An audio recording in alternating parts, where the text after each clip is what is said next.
আসসালামু আলাইকুম। আজকে আমরা আলোচনা করব পরনিন্দা ও কুৎসা রটনা। আমরা আজকাল পরনিন্দা এবং কুৎসা রটনাতে মেতে উঠেছি। আমরা কুৎসা রটনা এবং পরনিন্দা থেকে বাঁচব কিভাবে? কুৎসা রটনা এবং পরনিন্দা থেকে আমরা বাঁচব, আমরা এসব শোনা বাদ দিয়ে দেব। মানুষ যখন পরনিন্দা করবে তখন আমরা তা শুনব না, না শুনে আমরা সেটাকে অ্যাভয়েড করে যাব। এভাবে আমরা চলতে থাকলে আমাদের সাথে আর কেউ কোনো পরনিন্দা বা কুৎসা রটনা করতে পারবে না, করলেও আমরা সেটা শুনব না।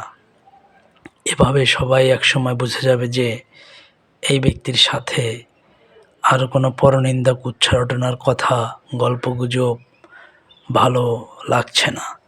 তখন আপনি এই পরনিন্দা এবং কুৎসা রটনা থেকে বেঁচে যাবেন।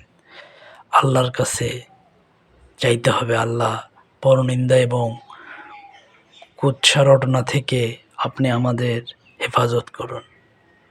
আসুন সমাজে এসব অশ্লীল কাজ থেকে আমরা বেঁচে থাকি এবং আমাদের সমাজকে সুন্দর এবং সুখী শান্তিপূর্ণ পরিবেশ তৈরি করতে সহযোগিতা করি। আমাদের সমাজের অবস্থা এখন অনেক খারাপ হয়ে গেছে। আমরা কুৎসা রটনা এবং পরনিন্দা এতটাই মেতে উঠেছি যে আমরা ভুলেই গেছি যে এসব পাপ, গুনাহের কাজ। পরনিন্দা এবং কুৎসা রটনা নিঃসন্দেহে অনেক বড় গুনাহ। সুতরাং এই গুনাহ থেকে আমরা বেঁচে থাকব। এই গুনার ক্ষেত্রে আমাদের ক্ষমা করবেন, আল্লাহও ক্ষমা করবে না।